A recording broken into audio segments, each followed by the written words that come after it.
مکمل منصوبہ بندی کو ہم 4 حصوں میں تقسیم کیا جا سکتا ہے۔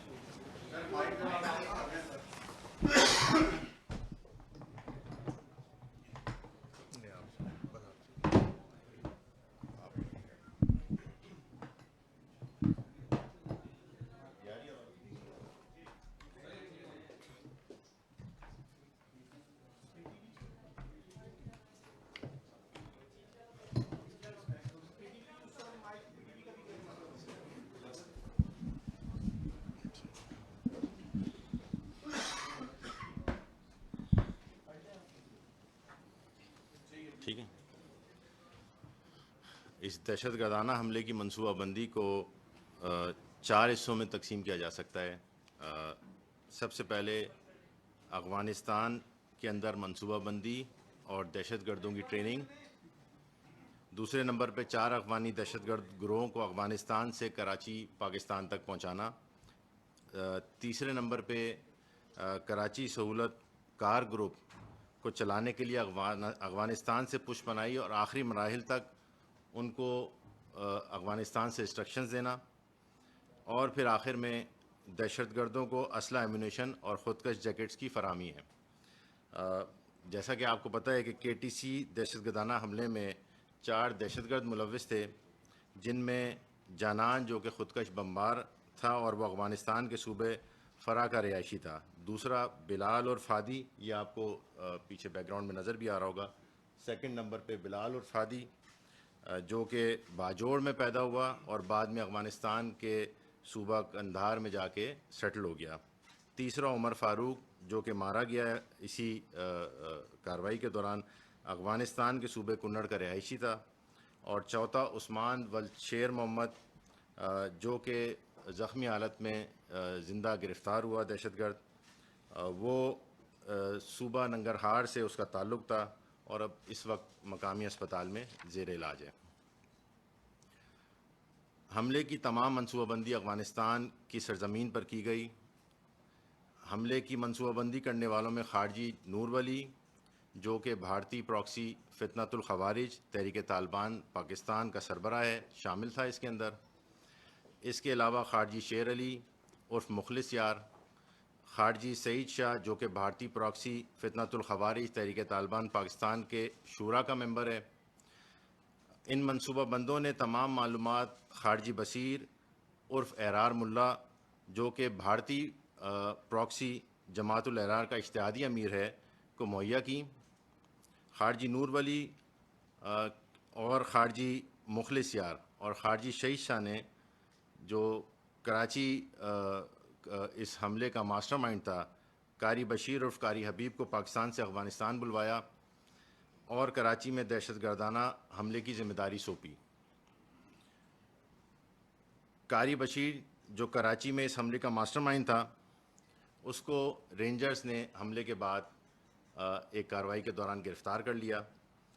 اس نے اپنی انویسٹیگیشن اور انٹیروگیشن کے دوران بتایا کہ افغانستان سے فتنۃ الخوارج کی قیادت نے اس کو کس طرح حملے کی ہدایت دی۔ اس کا ایک ویڈیو کلپ ہے، وہ ابھی ہم آپ کو ڈسپلے کرتے ہیں تو آپ کو اندازہ ہوا کہ اس کو کس طرح سے۔ محمد بشیر قاری حبیب ہے، پہلے میں PTI میں شامل ہوا تھا، بعد میں میں نے PTP میں شمولیت اختیار کی۔